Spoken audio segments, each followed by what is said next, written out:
Friendship day के अवसर पर बहुत सारे मित्रों ने शुभकामनाएं भेजी, बहुत अच्छा लगा। मैंने भी उनको विश किया। बहुत सारे पुराने मित्रों ने शुभकामनाएं भेजी। लेकिन जब हम मित्र की बात करते हैं तो सच्चा मित्र कौन है, किसे हम सच्चा मित्र माने? आखिर कोई तो इसकी पहचान होगी कि सच्चा मित्र किसे कहा जाए। तो इस बात को लेकर के रामचरितमानस की एक चौपाई मुझे बहुत अच्छी लगती है, और वो चौपाई है कि धीरज धर्म मित्र अरुनारी, धीरज धर्म मित्र अरुनारी, आपतकाल परखियोचारी। यानी धीरज यानी आपके अंदर कितना धैर्य है, आपका धर्म जो आपने प्राप्त किया है, आपका मित्र और नारी जो आपकी जीवन संगनी है, जो आपके जीवन में है या आप जैसे जुड़े हुए हैं, ये चारों की जो पहचान है वो आपातकाल के समय होती है। यानी जब आप विपरीत परिस्थितियों में फंसे हो, आप परेशान हो, तब ये किस प्रकार से आपका समर्थन करते हैं। और ये बात आप पर भी लागू होती है कि आप किस प्रकार से आपके मित्रों का समर्थन करते हैं।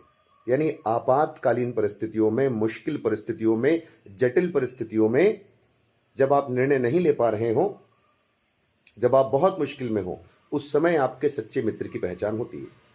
तो सच्चा मित्र वही है जो आपको उस समय सही सलाह दे और आपको मुश्किल से बाहर निकाल ले। सिर्फ पिज्जा बर्गर खाने वाला, आपके साथ एनआईटी घाट पर घूमने वाला, आपके साथ शॉपिंग करने वाला ही मित्र नहीं होता है। आपातकाल के समय भी आपको विपरीत परिस्थिति से निकालने वाला मित्र माना जाता है। तो रामचरितमानस की चौपाई बहुत अच्छी है, लेकिन फिर भी इससे थोड़ा और ऊपर उठें, इस बात को थोड़ा और ऊपर लेकर के जाएं।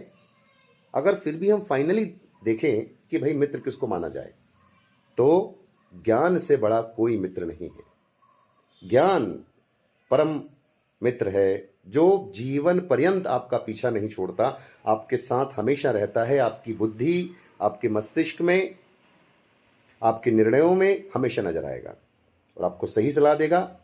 मित्र, उस ज्ञान का अपना कोई स्वार्थ नहीं है। बाकी के अपने स्वार्थ हो भी सकते हैं, लेकिन ज्ञान का कोई स्वार्थ नहीं। ज्ञान बिल्कुल निस्वार्थ है। तो अगर परम मित्र की बात कही जाए तो मुझे लगता है ज्ञान से बड़ा कोई मित्र नहीं है। ज्ञान सच में परम मित्र है। और देखिए, भारत में, भारतीय संस्कृति में उपनिषद की एक गंगा है। उपनिषद जो ज्ञान मार्ग को बढ़ावा देता है। महात्मा बुद्ध, महावीर स्वामी, स्वामी विवेकानंद, ये लोग किस चीज को मानने वाले हैं? ये उपनिषद को मानने वाले हैं, ये ज्ञान को फॉलो करने वाले हैं, क्योंकि उपनिषद कहता है कि ज्ञान मार्ग से बड़ा कोई मार्ग नहीं है।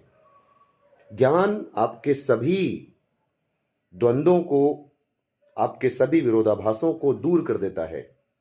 इसलिए मित्र, बाकी सब अपनी जगह है, सारी बातें ठीक हैं, जीवन में सब चीजों की आवश्यकता होती है, लेकिन ज्ञान को कभी भी इग्नोर नहीं करना है। और पढ़ते वक्त भी मैं विद्यार्थियों से कहता हूं कि यह सोच के बिल्कुल नहीं पढ़ना है कि पढ़ करके सिर्फ एग्जाम पास होगा और उससे हमारा काम हमें निकाल लेना है। बल्कि जो आप पढ़ रहे हैं, जो ज्ञान आपको मिल रहा है, ये सारे जीवन आपके साथ रहेगा। इसलिए पूरे तन मन से पढ़ें। ज्ञान आपका पीछा बिल्कुल नहीं छोड़ेगा, हमेशा आपके साथ रहेगा। आप जीवन में सफल हो, आप अधिकारी बने, ये बहुत अच्छी बात है। आप बड़े पदों पर जाइए, बहुत अच्छी बात है, लेकिन फिर भी सिर्फ इसलिए ना पढ़ें, ये सोच के पढ़ें कि ये जो ज्ञान है ये आपको हमेशा पूरे जीवन सही मार्ग दिखाएगा और मुश्किल परिस्थितियों में आपके साथ खड़ा रहेगा, एक मजबूत मित्र की तरह आपके साथ खड़ा रहेगा। ज्ञान कभी आपको धोखा नहीं देगा। इसलिए पूरे तन मन से पढ़ें और ये सोच के पढ़ें कि जो आप प्राप्त कर रहे हैं ज्ञान से, वो कभी मिटने वाला नहीं है, वो अमिट है।